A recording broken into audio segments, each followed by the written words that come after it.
তোমার ঠোঁটকে একটু ছুঁয়ে দিতে পারি? জি। কিছু কি বললেন? তোমাকে বিয়ে করতে হবে এবার। মামুনি, তুমি বুঝতে পারছো না কেন? আমার যখন বিয়ে করার ইচ্ছে হবে তখন আমি বিয়ে করব। তোমার বয়স কি কম হলো? আর কিছুদিন পর 28-এর কোঠায় পা দিবে। তোমার বন্ধু বান্ধব সব বিয়ে করে ফেলেছে। তোমার বিয়ে করার কোনো নাম আমি দেখছি না। আর কিছুদিন পর তারা বাচ্চার বাবা মা হয়ে যাবে। আর এদিকে তুমি আজ পর্যন্ত বিয়েটাই করলে না। মামুনি, প্লিজ তুমি আমার প্রতি প্রেশার ক্রিয়েট করো না, তাহলে কিন্তু আমি ফ্ল্যাটে চলে যাব। তুমি কিছু বলছো না কেন? নিজে তো 24 ঘন্টার মধ্যে 18 ঘন্টা রাজনীতি নিয়ে পড়ে থাকো। আমি কি করছি না করছি তোমাদের দুই বাপ ছেলের কোনো খোঁজ খবর রাখো কি? উফ, এত রাগারাগি কেন করছো? একটু শান্ত হয়ে বসো, মাথা ঠান্ডা করো। ছেলের বিয়ে নিয়ে কোনো চিন্তা নেই? এই বলে দিলাম, আজকে আমি সেই মেয়েকে দেখতে যাব। সেই মেয়েকেই তোর জন্য আমি নিয়ে আসব, মনে রাখিস। আর যদি বিয়ে না করতে চাস, আমি এখান থেকে চলে যাব বাপের বাড়ি।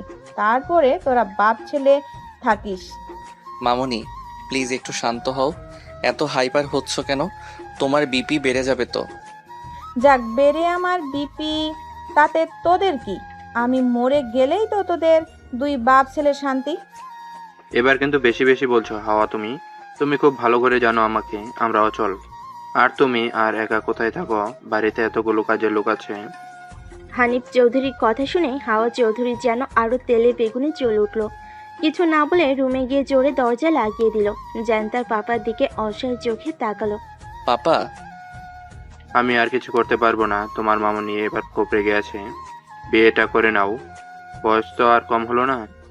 পাপা তুমিও? কিভাবে তোমার মামুনিকে রুম থেকে বের করবে এখন সেটা তোমার দায়িত্ব। জান অসহায় চোখে হানিফ চৌধুরীর দিকে তাকালো। মামুনি, মামুনি, প্লিজ দরজা খোলো। আমি দরজা খুলবো না যে পর্যন্ত না তুই বিয়েতে রাজি হচ্ছিস। তুমি কি শুরু করে দিলে বলো তো? আচ্ছা ঠিক আছে, তুমি দরজা খোলো, আমি বিয়েতে রাজি। তুমি যা বলবে তাই হবে। তুমি যদি আজকেই বিয়ে করতে বলো তাহলে আজকেই বিয়ে করব। সাথে সাথে খট করে দরজা খুলে গেল। সত্যি তুই রাজি?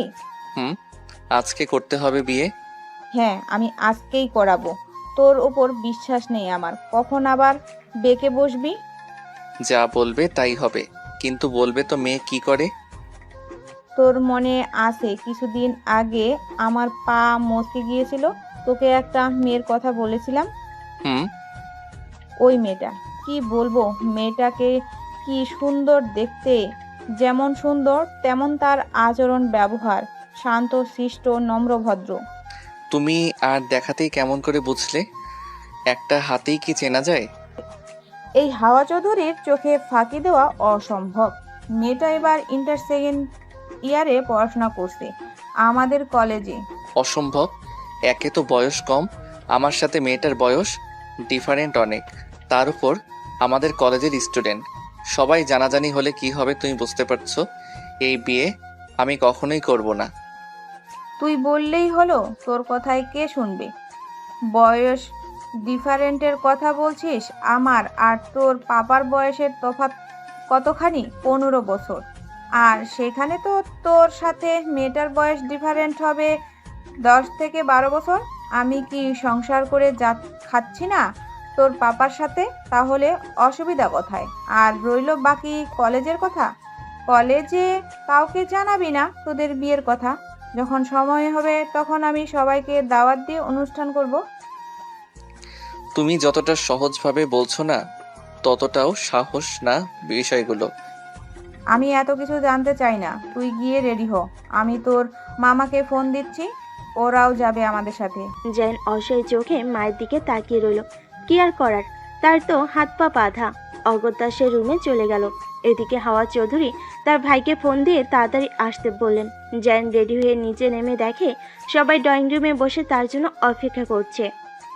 জানকে আসতে দেখে তার মামাতো ভাই রায়হান বলল, কি রে, তাহলে আবার বিয়ে করছিস? প্লিজ ভাই আর বলিস না, জীবনটা বেদনাদায়ক হয়ে গেছে।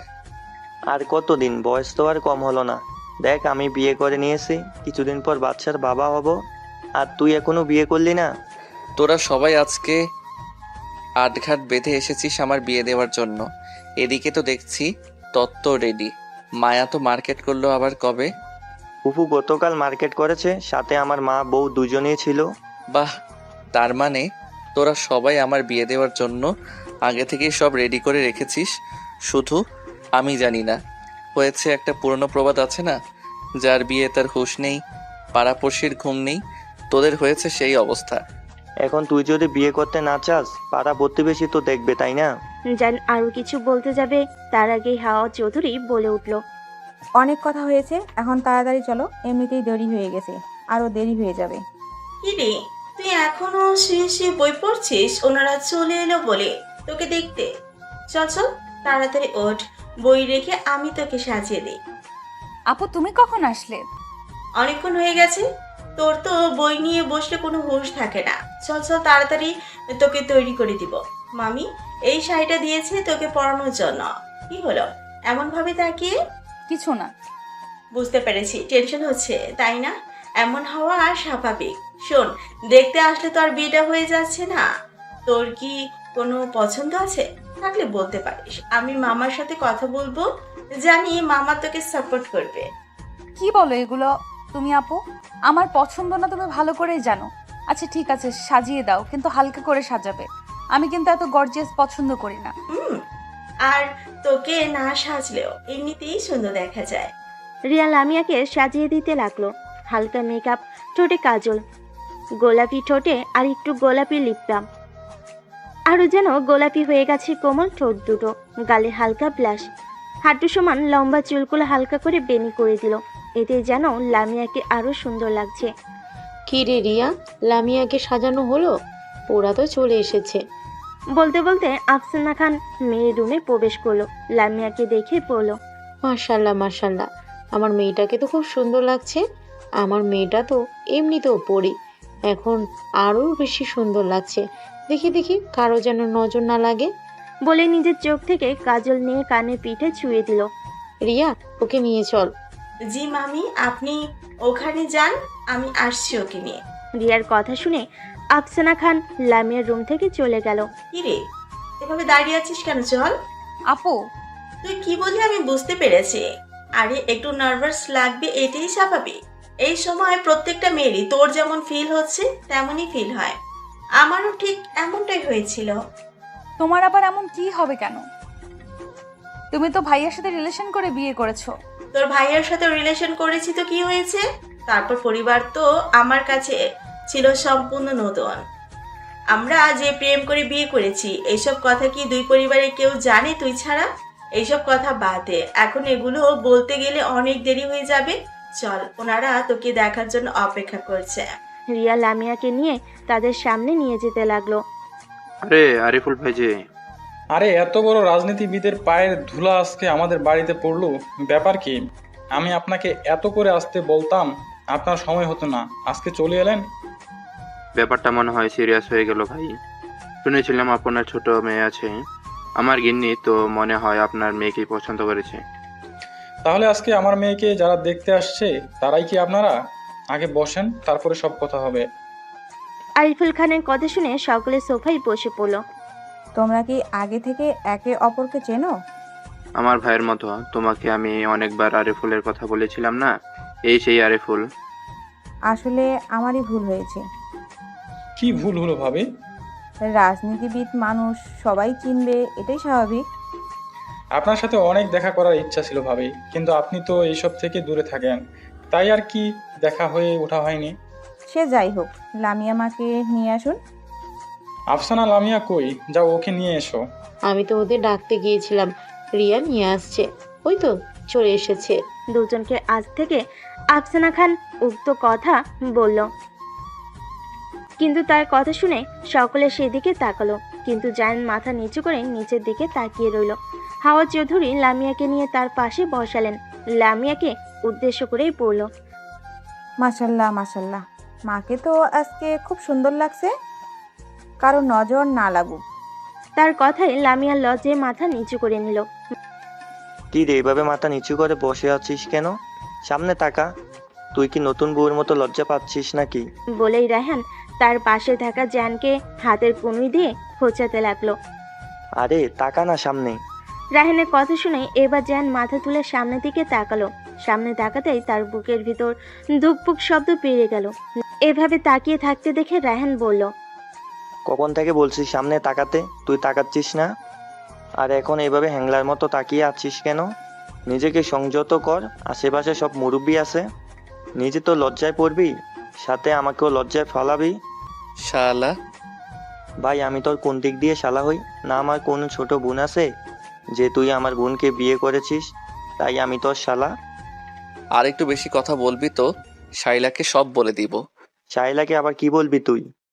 প্রতিদিন রাতে যে তোমাকে একটা মেয়ে বিরক্ত করে সেটা সুন্দর করে আমি শাইনাকে বলে দিব। তুই কেমনে জানলি? তুই আমার মোবাইল হ্যাক করেছিস নাকি? বিশ্বাস কর ভাই, আমার কোনো দোষ নাই। মেয়েটা আমাকে সব সময় জ্বালায়। আমি বলেছি আমি বিবাহিত, কিন্তু মেয়েটা বিশ্বাস করে না। প্লিজ ভাই, তুই এসব কথা শাইলাকে বলিস না। তুই ভুল বললি। তুই মেয়েটার সাথে দেখা করেছিস রেস্টুরেন্টে। আমার কাছে পিক আছে, দেখাবো নাকি? আমি এখন নিশ্চিন্ত হয়েছি তুই আমার পিছনে গোয়েন্দা রেখেছিস। তাছাড়া তুই আমার বিষয়ে সব খোঁজখবর কেমন করে নিস? তুই প্লিজ আমার পিছন থেকে ওই মেয়েটাকে সরিয়ে ফেল। একটা উত্তর ঝামেলা, বাবার আদলের দুলালি, না কিছু বলতে পারছি না সহ্য করতে পারছি। তুই প্লিজ শাইলাকে কিছু বলিস না। তুই যা বলবি আমি তাই করব। সত্যি বলছিস তো ভেবেচিন্তে? একবার দেখিস পরবর্তীতে যেন আবার মতামত পাল্টে ফেলিস না। সত্যি বলছি, আমার মতামত চেঞ্জ করব না। ওর সাথে আলাদা কথা বলার সুযোগ করে দে। ও কেটায়? কার সাথে আলাদা কথা বলার সুযোগ করে দিব? শালা, বুঝিস না কার কথা বলতেছি? আমি লামিয়ার কথা বলতেছি। ওর সাথে আমার আলাদাভাবে কথা বলার সুযোগ করে দে। জ্যানের কথা শুনে রাহেন টিটকারি করে বলল, বাহ বাহ, মেয়ে নিশ্চয়ই পছন্দ হয়েছে। তাছাড়া তো তুমি বাবু এমনি এমনি কোনো মেয়ের সাথে আলাদাভাবে কথা বলতে চাইবে না। এবার লাইনে আসো বাবাজি। তুই ব্যবস্থা করে দিবি নাকি আমি ব্যবস্থা করে নেব? না না, আমি করে দিচ্ছি। তোমরা দুজনে কানে কানে এত কি কথা বলছো সে কখন থেকে দেখছি? শাইলার এমন কথা শুনে দুজনেই ঘাবড়ে গেল। রাহেন বলল, আরে না, তেমন কোনো কথা না। এ দেখতে এসেছি, মেয়ে দেখো। এত ফিস ফিস না করে ভাইয়াকে জিজ্ঞাসা করো যে ভাইয়ার মেয়ে পছন্দ হয়েছে কিনা। হুম। বাহ, দেখেছিস আমার বোন আমার কত খেয়াল রাখে। শালা কোন দুঃখে যে এর প্রেমে পড়েছিলাম আল্লাহ ভালো জানে। আমার থেকে তোর প্রতি দরদ বেশি। কিছু বললে? কি বলবো? আমার কিছু বলার সাহস আছে নাকি? কি? না কিছু না। তুমি তোমার ভাইয়ের বউকে দেখো। ভাই কিছু কর। দাদা আমি দেখতেছি। বলছিলাম যে ভাই, আপনাদের মেয়েকে তো আমার আগে থেকেই পছন্দ।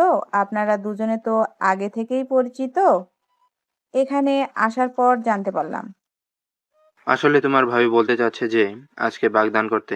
হানিফ চৌধুরীর কথা শুনে লামিয়া চমকে পাশে থাকা রিয়ার হাত খামচে ধরল। রিয়া চোখের ইশারে লামিয়াকে শান্ত হতে বলল, কিন্তু লামিয়া কি শান্ত হতে পারছে? কোনো মেয়ে শান্ত হতে পারবে না এমন পরিস্থিতিতে। আফসানা খান এমন কথা শুনে স্বামীর দিকে তাকালো। আরিফুল খান হয়তো স্ত্রীর চোখের ভাষা বুঝতে পারলো, তাই তো চোখের ইশারে স্ত্রীকে সান্ত্বনা দিল। তারপর আরিফুল খান বলে উঠল, কি বলছেন এগুলো ভাই? আমাদের দিক থেকে তো আমরা কোনো প্রস্তুতি নেইনি। আমার মেয়ে। হানিফ চৌধুরী আরিফুল খানকে সম্পূর্ণ কথা শেষ করতে দিল না। সোফা থেকে উঠে দাঁড়িয়ে সরাসরি আরিফুল খানের হাত মুখ ধুয়ে নিলেন, তারপর বললেন, আমি জানি কোনো মেয়েরাই বাবা এমন করে তার মেয়েকে একটা ছেলের হাতে তুলে দেবে না, সেই ছেলে সম্পর্কে কোনো কিছু না জেনেই। কিন্তু বিশ্বাস করো তুমি আরিফুল, আমি শুধু আমার ছেলে বলে বলছি না। দেখতে পারো তোমার মেয়েকে আমার ছেলে কখনো দুঃখ দেবে না। আমি তোমাকে কথা দিলাম আরিফুল, তুমি চাইলে আমার ছেলে সম্পর্কে খোঁজ খবর নিতে পারো। এসব কি বলছেন হানিফ ভাই? আমি তোর কথা বলতে চাই না। আমি বলতে চেয়েছি আমার মেয়েটা এখনো অনেক ছোট। একমাত্র মেয়ে, আমাদের এইভাবে কোনো আয়োজন ছাড়া দিয়ে দিব? আফসানার খুব শখ মেয়েকে ধুমধাম করে বিয়ে দেব। আমার ছোট মেয়েটা সংসার সম্পর্কে তেমন কোনো জ্ঞান হয়নি ভাই। আরে এটা কোনো চিন্তার বিষয় হলো? তোমার মেয়ে তো আমারই মেয়ে। আমার খুব শখ ছিল আমার একটা মেয়ে হবে। তোমার ভাবির খুব শখ ছিল তার মেয়ে হলে মেয়েকে সে নিজের মতো করে মানুষ করবে, আদর যত্ন দিবে। কিন্তু কি বলো তো, জায়ান হওয়ার পর তোমার ভাবির অনেক সমস্যা দেখা দিল, যার কারণে জায়ানের আর ভাই বোন হলো না। আমরা ছেলের বউ না, মেয়েকে নিয়ে যাব আমাদের বাড়িতে। হঠাৎ হাওয়া চৌধুরী বলল, কি যে বলেন ভাই, আপনি আপনার মেয়ে তো আমার মেয়ে। আল্লাহ তাআলা হয়তো একদিন পরে আমার মেয়ের শখ পূরণ করবে। ছোট কি হয়েছে, এখনই কি ওকে আমি সংসারের দায়িত্ব দিয়ে দিব? আল্লাহ আমাকে যতদিন সুস্থ রেখেছে ততদিন আমার সংসারের দায়িত্ব সব আমার। আপনার বাড়িতে আপনার মেয়ে যেমন আছে আমার বাড়িতেও তেমনই থাকবে। আর বাগদান কেন, আজকে বিয়ে পড়িয়ে ফেলবো। আপনাদের সব কথা আমি মেনে নেব ভাবি, কিন্তু একটা কথা আপনাদেরকে মানতে হবে। কি কথা বলো? ভাই, সব কথাই আমি আপনাদের মানলাম, আজকে বিয়েটাও হবে, তবে আমার মেয়েকে আমি এসএসসি পরীক্ষার পরে আপনাদের বাড়িতে পাঠাবো। এই কথাটা আমার রাখতেই হবে আপনাদের। এই সামান্য কথা? ঠিক আছে, তুমি যেমন আমাদের কথা মেনে নিলে, আমিও মেনে নিলাম তোমার কথা। আমার মেয়ে তার বাড়িতে এসএসসি পরীক্ষার পর যাবে। হানিফ চৌধুরীর কথা শুনে আরিফুল খান স্বস্তির একটা নিঃশ্বাস ফেললেন। সে তো ভেবে নিয়েছিল তার কথা মানবে না, না মানলে সে বিয়েতে না করে দেবে, যত ভালো পাত্রই হোক না কেন। রায়হান বলে উঠল। সব তো মিটে গেল, তাহলে কাজীটাকে কি বলেন সবাই? রায়হানের কথা শুনে হাওয়া চৌধুরী বলে উঠল, সব পরে হবে, আগে যা তোরা সবাই গাড়ির ভেতরে থেকে তত্ত্বগুলো নিয়ে আয়। আগে আমার মেয়েকে সাজাই নিজের মনের মতো করে, তারপরে বাকি সব। তত্ত্বের কথা শুনে আরিফুল খান আর আফসানা খান অবাক হলেও বুঝতে পারল তারা সকলে বিয়ের প্রস্তুতি নিয়েই এসেছিল। আফসানা খান একটা দীর্ঘশ্বাস ফেললেন। সে কখনোই ভাবেনি তার মেয়েটার এমন ভাবে বিয়ে হয়ে যাবে। অন্যদিকে লামিয়া অবাক হয়ে সবার কথা শুনছিল। জান লামিয়ার দিকে তাকিয়ে সবার কথা শুনছিল। হঠাৎ লামিয়ার চোখ তুলে সামনে তাকাতে জানের সাথে চোখাচোখি হয়ে গেল। জানকে দেখার সাথে সাথেই লামিয়া 440 ভোল্টের শক খেল। সে কি দেখছে? এ তো তাদের কলেজের প্রিন্সিপাল। যদিও সে নাম শুনেছে পাত্রের নাম জায়ান, কিন্তু তাদের প্রিন্সিপাল স্যারের নাম তো আদিত্য চৌধুরী জায়ান। সে তো ভেবেই দেখেনি, কিন্তু কলেজ তো সবাই তাকে আদিত্য স্যার বলেই জানে। ইয়া মাবুদ, কেমনে কি? তার মানে আদিত্য চৌধুরী জায়ান, তার বাবা মা তাকে জায়ান বলে ডাকে। আমি তো এত কিছু ভাবিনি। কিন্তু কলেজে তো সবাই তাকে আদিত্য স্যার বলেই জানে। হাওয়া চৌধুরীর কথা মতো সবাই গাড়ি থেকে তত্ত্ব আনতে চলে গেল। হাওয়া চৌধুরী বলল, লামিয়া মাকে ঘরে নিয়ে যাও। হাওয়া চৌধুরীর কথা শুনে রিয়া লামিয়াকে নিয়ে রুমের উদ্দেশ্যে চলে গেল। লামিয়ার পিছনে পিছনে তার মা আফসানা খানও গেলেন। রিয়া লামিয়াকে নিয়ে এসে বিছানায় বসিয়ে দিল। লামিয়া এখনো কেমন যেন একটা ঘোরের মধ্যে আছে। রিয়াকে চোখের ইশারায় আফসানা খান মেয়েকে দেখতে বলে তিনি রুম থেকে বের হয়ে গেলেন। যা ফ্রেশ হয়ে আয়। লামিয়া যেন পুতুলের মতো সবকিছু করতে লাগলো, কারোর সাথে কোনো কথা বলে। লামিয়ার তার বাবা মার প্রতি প্রচন্ড অভিমান হয়েছে। মনে মনে বলল, আমি কি এতই বোঝা হয়ে গেছি পরিবারের, যে আমাকে এত তাড়াতাড়ি বিয়ে দিয়ে দিতে হবে? বিয়ের কথা না হয় বাদ দিলাম, আব্বু আমাকে এত মা মা করেন, কিন্তু আমার থেকে বিয়ের অনুমতি নিলেন না কেন? আমার মতামতের কি প্রয়োজন নেই? কথাগুলো ভাবতে যেন লামিয়ার চোখ দিয়ে অবাধ্য জল গড়িয়ে আসতে চাইল। হাওয়া চৌধুরী আর শাইলা তত্ত্ব এনে বিছানায় ডাকলো। তুমি আর শাইলা দুজনে মিলে লামিয়া কি সাজিয়ে দাও। জি মামনি, তোমাকে চিন্তা করতে হবে না, আমি তোমার বৌমাকে সুন্দর করে সাজিয়ে নিয়ে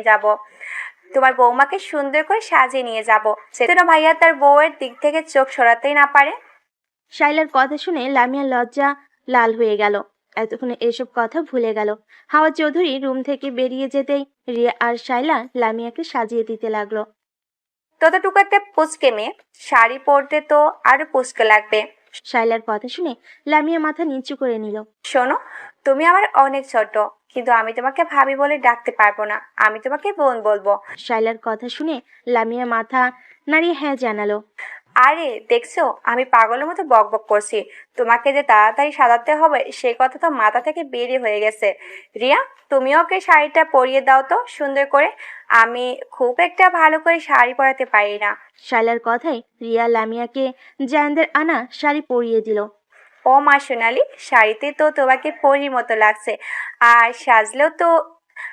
না সাজলেও তো চলবে। আর মামুনি পছন্দ আছে বলতে হবে, বেছে বেছে একটা পরি নিয়ে আসছে আমার ভাইয়ের জন্য। শাইলা কথা বলতে বলতে লামিয়াকে সাজিয়ে দিতে লাগলো। আপু আমাকে সাজিয়ে দিবেন না প্লিজ, আগের সাজটা থাকুক না, আমার এত ভারী মেকআপ পছন্দ না। ঠিক আছে, কিন্তু তোমার শাড়ির সাথে লিপটা যাচ্ছে না। তোমার লিপে হালকা করে নুড কালারের লিপস্টিক দাও, তাহলে সুন্দর লাগবে। হুম। লামিয়া হালকা করে নুড কালার একটা লিপস্টিক তার ঠোঁটে দিল। রিয়া লামিয়ার চুলগুলো খুব সুন্দর করে খোপা বেঁধে দিল। তারপর শাইলা একে একে তাদের আনা গহনাগুলো লামিয়াকে পরিয়ে দিতে লাগলো। মাথায় স্বর্ণের মুকুট, সাথে স্বর্ণের টিকলি, নাকে স্বর্ণের নথ, হাত ভর্তি স্বর্ণের চুড়ি, গা ভরা স্বর্ণের গহনা, কোমরে স্বর্ণের কোমর বন্ধন, আর মাথায় বউ ঘোমটা। লামিয়াকে দেখতে কোনো রানী থেকে কম লাগছে না। মাশাল্লাহ মাশাল্লাহ, আমার ভাই দেখলে তো পাগল হয়ে যাবে। তাদের কথার মাঝেই দরজায় আরিফুল খান দরজা নক করলেন। জি মামা ভেতরে আছেন। রিয়ার কথা শুনে আরিফুল খান দরজা ঠেলে ভিতরে প্রবেশ করলেন। সামনে তাকাতেই যেন তার চোখটা জুড়িয়ে গেল। তার মেয়েকে যেন মনে হচ্ছে কোনো এক রাজ্যের রানী। তার ছোট্ট মেয়েটা কত বড় হয়ে গেছে আজ। তার বিয়ে ভাবতেই বুকের ভিতর ভারী হয়ে আসছে। তোমরা একটু রুম থেকে বের হয়ে যাও, আমার লামিয়ার সাথে কিছু কথা আছে। আরিফুল খানের কথা শুনে শাইলা আর রিয়া দুজনেই রুম থেকে বের হয়ে গেল। তারা দুজন এই রুম থেকে বের হতেই আরিফুল খান তার মেয়ের দিকে এগিয়ে গেল। মেয়েকে বুকে জড়িয়ে নিলেন, তারপর বললেন, মা তোমার অনুমতি না নিয়ে আমি বিয়েতে মতামত দিয়েছি। তোমার অনুমতিতে নেওয়া আমার প্রয়োজন। তুমি কি এই বিয়েতে রাজি? যদি রাজি না থাকো, আমি এখনই তাদের না করে দেব। আমার কাছে আগে আমার মেয়ে, তারপরে দুনিয়ার বাকি সব।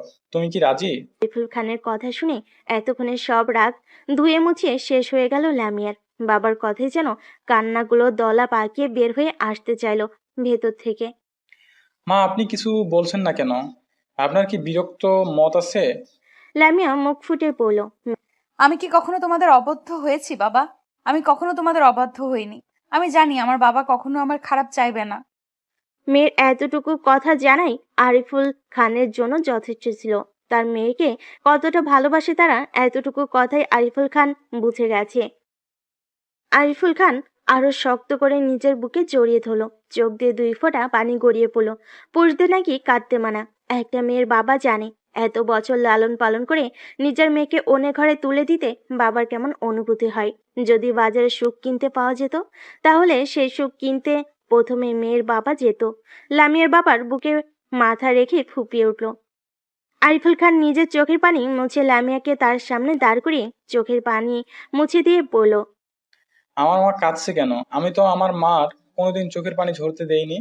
আজকে তো শুধু বিয়েটা হচ্ছে, এখনই তো আমাকে ছেড়ে চলে যাচ্ছে না আমার মা। তাহলে এই কান্নার তো কোনো মানেই হয় না। কান্না থামাও তো, তোমার আম্মি জান দেখলে কিন্তু কষ্ট পাবে। লামিয়া নিজের মায়ের কথায় কান্নাগুলো গিলে নিল। এই তো আমার লক্ষ্মী মা, তুমি থাকো, আমি ওদের পাঠিয়ে দিচ্ছি রুমে। বলে দ্রুত পায়ে আরিফুল খান রুম ত্যাগ করলো। আজ লামিয়া তার বাবার যাওয়ার দিকে তাকিয়ে রইল অসহায় চোখে। আরিফুল খান রুম থেকে চলে যেতেই কিছুক্ষণ পরে আবার শাইলা আর রিয়া রুমে আসলো। চলো চলো, কাজী সাহেব চলে এসেছে, ওকে নিয়ে চলো। লামিয়া এক পা করে ড্রয়িং রুমের দিকে এগিয়ে যাচ্ছে, আর সাথে সাথে বুকের ভিতর ধুকপুকানিটাও বেড়ে যাচ্ছে। লামিয়াকে নিয়ে গিয়ে জায়ানের পাশে বসানো হলো। কাজের সকলের অনুমতি নিয়ে বিয়ে পড়ানো শুরু করলো। হানিফ চৌধুরীর একমাত্র ছেলে আদিত্য চৌধুরী জায়ানের সাথে আরিফুল খানের একমাত্র কন্যা লামিয়া খান লিজার 20 লক্ষ 1 টাকা সাথে একটা ফ্ল্যাট বাসা দেনমোহর ধার্য করিয়া বিবাহ দেওয়া হইবে। যদি মা আপনার এই বিয়েতে মত থাকে, তাহলে আপনি কবুল বলুন। বলেন মা। আলহামদুলিল্লাহ, কবুল। কাজী সাহেবের কথা শুনে লামিয়া ফুপিয়ে কান্না করতে লাগলো। তার কান্নার আওয়াজ শুনে জানের বুকের ভেতর রক্তক্ষরণ হচ্ছে। মেয়ের কান্না দেখে আরিফুল খান আর আফসানা খান দুজনে লামিয়ার দুপাশে বসলেন। আফসানা খান মেয়েকে জড়িয়ে ধরে কবুল বলার জন্য বলেন। আরিফুল খান মেয়ের কাঁধে হাত রাখলো। লামিয়া বাবার দিকে তাকালো। চোখের ইশারায় বাবা মেয়ের কথা হলো। তার কিছুক্ষণ পরে লামিয়া কবুল বলল। আলহামদুলিল্লাহ, কবুল। আপনি যদি রাজি থাকেন, তাহলে আবারও কবুল বলুন। আলহামদুলিল্লাহ, কবুল। এরপরে কাজী জায়ানকে কবুল করতে বলে জায়ান কিছু সময় নিয়ে কবুল বলে দিল। কবুল শুনে সকলে একসাথে আলহামদুলিল্লাহ বলে উঠল। আফসানা খান উঠে গিয়ে লামিয়া আর জানকে একসাথে বসিয়ে দিল। এরপর রিয়া আর শায়লা দুজনে মিলে একটা আয়না নিয়ে আসলো মুখ দেখানোর জন্য। তাদেরকে আয়না আনতে দেখে আফসানা খান বলল, কিরে, তোরা আয়না কোথায় পেলি? এতটুকু সময়ের মধ্যে আয়নার ব্যবস্থা কেমনে করলি? হঠাৎ করে বিয়ে হয়েছে তো কি হয়েছে, তাই মুখ দেখানোর নিয়ম করব না? এটা কখনো হয়? লামিয়ার ঘরে যে ছোট আয়না ছিল, ওই আয়নাটার সাথে তাজা ফুল কচটিপ দিয়ে লাগিয়ে নিয়েছি, হয়ে গেল আয়না। তোদের মাথায় এত বুদ্ধি কোথা থেকে আসে? আয়নাটা শায়লা লামিয়ার সামনে ধরে বলল। দেখো তো বোন, আয়নায় তুমি কাকে দেখতে পাচ্ছ? শায়লার এমন কথা শুনে লামিয়া তো তবদা খেয়ে গেল। এখন সে কি বলবে? লামিয়া চুপ করে রইল। বলো বলো, লজ্জা পেও না, এখানে শুধু আমরাই আছি। লামিয়া আয়নার দিকে তাকিয়ে জায়ানের মুখের প্রতিবিম্ব দেখতে পেল। হঠাৎই বলে উঠল, আমাদের প্রিন্সিপাল স্যার। লামির এমন কথা শুনে জ্যান তপ্তা খেয়ে গেল আর সকলে একসাথে হেসে উঠল। সকলের হাসাহাসি দেখে লামিয়া বুঝতে পারলো সে কি বলে ফেলেছে। আর কি করার, তাই চুপচাপ মাথা নিচু করে বসে রইল। এই সুযোগে রায়হান টিটকারি মেরে জ্যানের কানে কানে বলল, ছি ছি, কি না স্টুডেন্টকে বিয়ে করলি তুই? ছাত্রীর কাছে শিক্ষক হলো পিতা সমতুল্য। তুই এটা কি করলি ভাই? রায়হানের এমন কথা শুনে জ্যান চোখ গরম করে রায়হানের দিকে তাকালো, যার অর্থ একবার তোকে বাগে পাই তোর খবর আছে। জায়ানের চোখ গরম করা দেখে রায়হান একটা ডোন্ট কেয়ার ভাব নিয়ে বসে রইল। আচ্ছা আচ্ছা, অনেক হাসি ঠাট্টা হয়েছে, এখন জায়ান ভাইয়াকে বলা হবে। ভাই, আপনি বলেন তো, আয়নাতে কাকে দেখতে পাচ্ছেন? শায়লার কথা শুনে আয়নায় তাকাতে দেখলো লামিয়া মাথা নিচু করে তাকিয়ে আছে আয়নার দিকে। তা দেখে মুচকি হেসে বলল, আমার অর্ধাঙ্গিনী, যে আজকে থেকে আমার প্রত্যেকটা জিনিসের অংশ, এমনকি আমার জীবনের অর্ধেক অংশ সে, যাকে ছাড়া এখন থেকে আমার জীবন অপরিপূর্ণ। জায়ানের কথা শুনে সকলে হাততালি দিল। এরই মধ্যে আরিফুল খান এসে বলল, অনেক নিয়ম পালন করেছো, এখন চলো সবাই খাবার খেয়ে নেবে।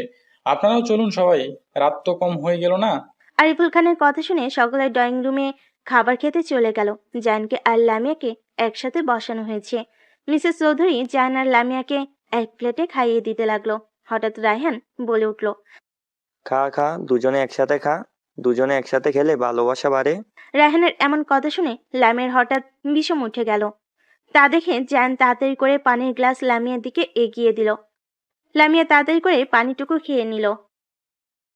কথা না বলে চুপচাপ খাবার খা। চোখ গরম করে বলল, বাহ বাহ, বিয়ে না হতে দেখছি বউয়ের প্রতি কত দরদ।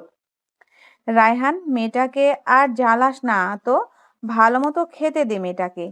তোর জন্য আমার মেয়েরা ঠিক মতো খাবার খেতে পারছে না, তোর তো খাবার কম পড়েনি, তুই খা না। এইসব কি হচ্ছে রায়হান? দেখছো, ছোট মানুষ, তার উপরে সবাই সামনে ঠিক মতো খেতে পারছে না, আর তুমি মেয়েটাকে কিভাবে জ্বালাচ্ছ কেন? তুমি খাও। সকলের কথা শুনে রায়হান আর কিছু বলল না। সবাই চুপচাপ খেতে লাগলো। সকলের খাওয়া শেষে রিয়া লামিয়াকে নিয়ে তার রুমে চলে গেল। এখন তাহলে আমরা উঠি, অনেক রাত হয়ে গেল, বাসায় যেতে হবে। এ কি ভাই, কি বলেন? আজকে চলে যাবেন? আজকের রাতটা থেকে যান। না না, আজকে যেতেই হবে, না গেলে হবে না। আর এখন থেকে তো আমরা আত্মীয় হলাম, যখন তখন আসতে পারবো, এখানে তো সমস্যার কিছু নেই। তাহলে জামাই বাবাজি থাক আজকে। আঙ্কেল, আজকে থাকতে পারবো না, অন্য একদিন এসে থাকবো। অফিসে অনেক কাজ আছে, হঠাৎ করে তো থাকা যায় না। রায়হান কিছু বলতে যাবে তার আগে আরিফুল খান বলল, বাপ, জামাই বাবাজি, তোমরা দুজনে তো এখনো আলাদাভাবে কথা বললে না। তুমি বরং আমি আর রুমে যাও, দুজনে একটু আলাদাভাবে কথা বলো। কি করলেন ভাই? হ্যাঁ, আমিও সেটাই ভাবছিলাম, রাতে একসাথে কথা বললেই না আলাদাভাবে। বা আর শ্বশুরের এমন কথা শুনে জান কিছুটা হকচকিয়ে গেল। তারা যেতে বলে তো আর উঠে চলে যাওয়া যায় না। রায়হান খোঁটা মেরে জানের কানে কানে বলল, ভাই, এই তো দেখছি মেঘ না চাইতেই বৃষ্টি। আমি কিছু বলার আগেই তারা তোদের কথা বলার সুযোগ করে দিল। বাহ, তোর শ্বশুরের বুদ্ধি আছে বলতে হবে। কথা না বাড়িয়ে চুপচাপ আমাকে এখান থেকে নিয়ে চল। তুই আবার এত ভদ্র হলি কবে থেকে ভাই? আমার তো জানা ছিল না। রায়হান আর কিছু না বলে জানকে নিয়ে সবার মধ্য থেকে চলে গেল। লামিয়ার রুমের কাছে আসতেই রায়হান জানকে রেখে চলে গেল। জায়ান দরজার খটখট আওয়াজ করতেই ভেতর থেকে শব্দ এলো। এ জায়ান খুক খুক করে হালকা কাশলো। জায়ান আসছে বুঝতে পেরে রিমি চলে যেতে নিলে লামিয়া তার হাত শক্ত করে ধরলো। তা দেখে রিয়া বলল, আরে ভয় পাওয়ার কি আছে? ভয় পাস না, তোর হাজবেন্ড। ভয় পাস না, কিচ্ছু হবে না।